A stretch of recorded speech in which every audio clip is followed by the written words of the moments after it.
Nuestra segunda hora servida en bandeja y felizmente podemos continuar con ustedes conversando, teniendo también la posibilidad de que ustedes envíen algún mensaje y sobre todo poder contar con entrevistados de gran fruto del ojo, como el profesor Germán López, que dirige la Asociación Cultural Belgraniana y que ya estará presentándose para este nuevo micro, este nuevo envío, para hablarnos de Manuel Belgrano criterios para pensar un proyecto de país. Profesor, muchísimas gracias. Estamos llegando al último micro de agosto. Parece mentira, pero es así. Pasa el tiempo, Mario, ¿no? Sí, la verdad que sí, la verdad que sí. Y es realmente un gran lujo, un gran placer y un honor que puedan ustedes haber confiado, ¿no?, en este programa y seguir adelante. Así que bueno, es muchísimas gracias, realmente Mario. muy halagüeño y siempre aprendiendo algo, siempre vamos aprendiendo alguna cosa. Así que hoy seguramente vamos a tener algo nuevo para llevarnos de recuerdo como un tesoro. ¿De qué vamos a estar hoy escuchando? ¿De qué vamos a estar hoy hablando, profe? Bueno, Mario, hoy vamos a hablar de la Guerra Gaucha. Esa guerra llevada adelante por Martín Miguel de Güemes, ese salteño que fue un pilar fundamental en nuestra independencia. Pero antes tenemos que hacer una semblanza del gaucho, ¿no? ¿Quién era este personaje que fue el basamento de la construcción de nuestra nación? Y hablo de rescatar la figura del gaucho o del criollo como hijo directo de este país, y quien fuera tan denostado en nuestra historia, nacido de la mistura del español y el indígena. Es el criollo al que tenemos que reivindicar si queremos pensar con cabeza propia. La mejor descripción que se hace del gaucho la hace Sarmiento en el Facundo. El mismo Sarmiento que denostó al elemento criollo relacionándolo con la barbarie y escribiéndole a Mitre cosas como esta, ¿no? No trate de economizar sangre de gauchos. Este es un abono que es preciso hacer útil al país. La sangre es lo único que tienen de seres humanos esos salvajes. Pese a esto, ese mismo Sarmiento es quien rescata la figura del gaucho, de un modo magnífico en los primeros capítulos de Facundo, cuando habla del rastrador, del payador.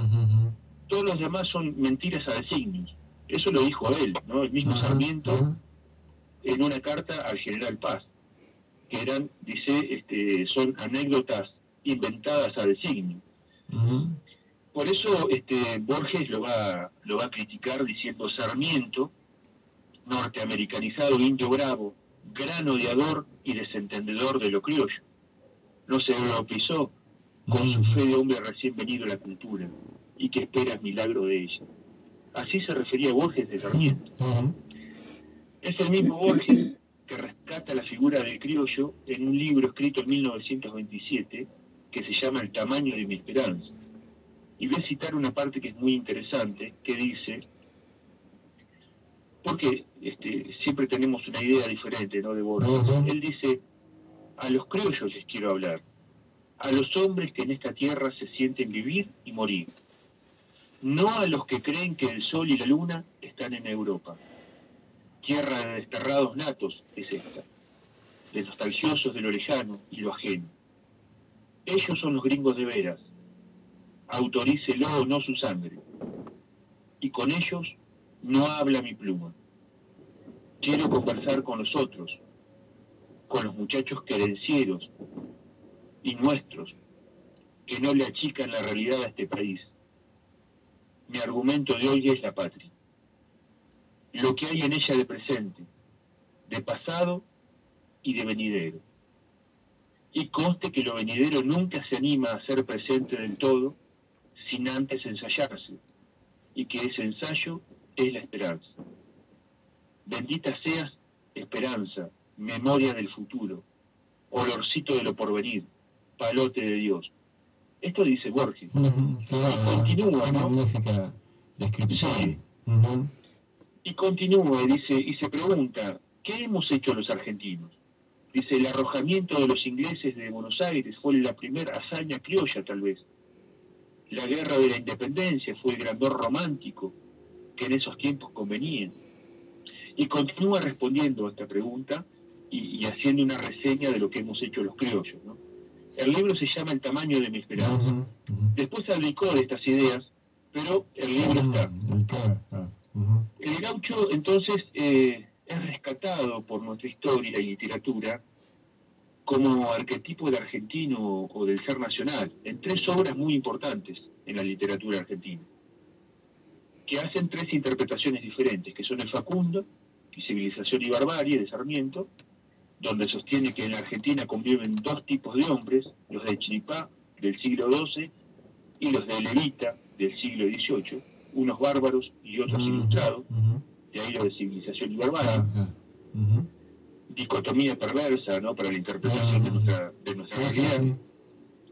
Después tenemos El Payador, de Leopoldo Lugones, una gran obra también, donde busca enseñarles a los inmigrantes que vivían en el país la épica de la gesta emancipadora, ¿no? Es decir, está dirigido a señalar valores y prototipos de personalidades que necesitaba la nación, desde la lógica del Lugones, por supuesto.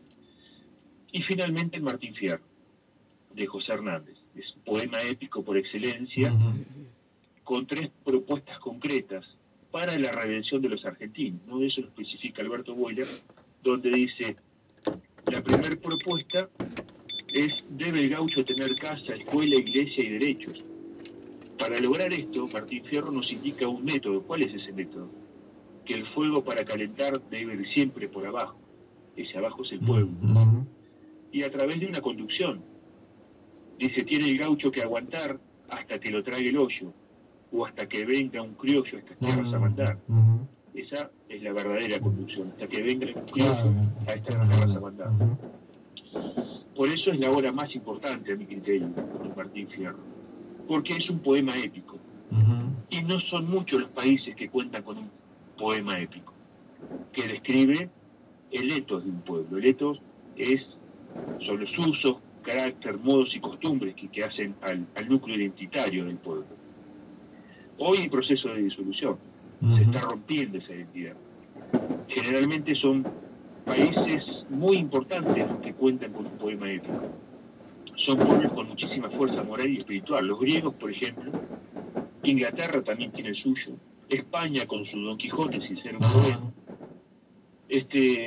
Pero esto revela las condiciones vitales de un pueblo. Y el poema épico es la actitud espiritual que ese pueblo tiene, que era eso lo que veían los griegos en sus poemas épicos, la actitud espiritual de su gente. Por eso la importancia de que toda persona conozca el poema épico de su país, porque así se relata cómo se lucha por alcanzar la dignidad humana, que no es otra cosa que luchar por la libertad y la justicia. Eso dice Lugones. Principios que llevan inevitablemente a la idea de patria y que representan el vínculo oral de la nacionalidad. Así lo entendían los griegos, por ejemplo. Por eso es importante la enseñanza del Martín Fierro en las escuelas. Claro. Es el poema épico por excelencia. Lamentablemente se enseña poco, casi no se hace. Casi no. Es más, quedan pocos profesores que puedan interpretarlo, porque no basta con ser profesor. No basta con ser profesor de literatura. Además se debe conocer el mundo criollo. Y esa cultura nos la han arrancado. Es el extrañamiento de nuestra propia cultura, de nuestra propia tradición. Es un síntoma más de la decadencia de un país. El otro rasgo que se vincula con un poema épico es la creencia religiosa. Es decir, el sentido de trascendencia que tenía el gaucho, su vínculo con Dios.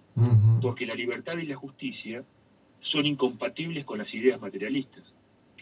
Eso ya lo había visto Belgrano, por eso las vírgenes generales que protegían a los ejércitos de la independencia, por eso el consejo que le da San Martín cuando le dice: acuérdese usted que es un general cristiano, apostólico y romano, séle usted de que en nada, ni aun en las conversaciones más triviales, se falta el respeto a cuanto diga a nuestra santa religión. Eso le aconseja Belgrano a San Martín. Estos principios éticos de libertad y justicia le permiten decir a un gaucho como Artigas: aquí Naide más que Naide. Qué hermosa frase esta, aquí Naide más que Naide. José Hernández le hace decir al Martín Fierro: para mí la tierra es chica, si pudiera ser mayor, ni la víbora me pica ni quema mi frente el sol. Un pueblo que piensa en estos términos es invencible. Se ha hecho mucho por quebrar la voluntad de un pueblo que piensa así. No es casualidad que nos pase lo que nos está pasando. De ese país, entonces, de producción ganadera, surgirían los ejércitos de la independencia, donde se conjugaban dos factores muy importantes. La alianza del gaucho con su caballo. Iniciado tempranamente en las vaquerías, es decir, en la caza de ganado cimarrón o salvaje, el gaucho desarrollaba aptitudes y capacidades que luego serían indispensables para la guerra. Conducidos luego por un general con excelentes dotes y condiciones militares, se transformarían en una herramienta bélica sin precedentes en estas actitudes. Esto lo llevará a decir a San Martín, de lo que mis granaderos son capaces de hacer, yo solo sé, quienes los iguales habrá, quienes los supere jamás. Estos gauchos convertidos en soldados le permitieron llevar adelante hazañas, una de las tantas, de realizar la marcha militar a caballo más veloz de la historia. Esa la tiene San Martín, es un récord. 400 kilómetros en 5 días, de los cuarteles de retiro hasta el convento de San Lorenzo. Un promedio de 80 kilómetros por día.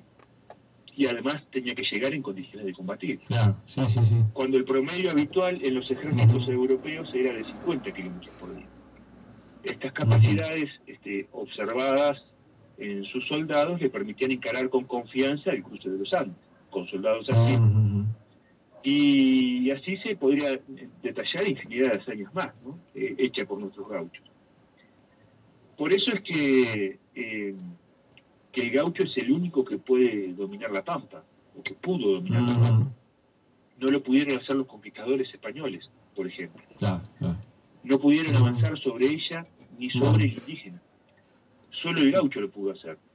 Su eficacia consistía en ser como el indio, un elemento genuino de la pampa. Por eso, conocedor.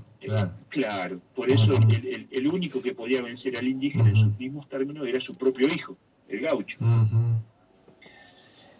Decimos todo esto, Mario, una rápida semblanza de criollo para dimensionar de dónde venimos, ¿no? Y quiénes somos. Nosotros no somos empanadas que se comen con solo abrir la boca, como decía San Martín. Somos un gran pueblo y vamos a encontrar el camino. Y con categorías criollas para pensar la realidad.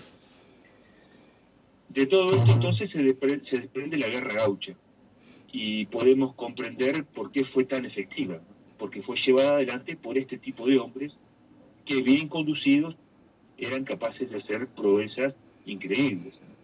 Y en lo sucesivo, Mario, vamos a desarrollar la vida de Güemes y su relación con Belgrano y su relación con San Martín.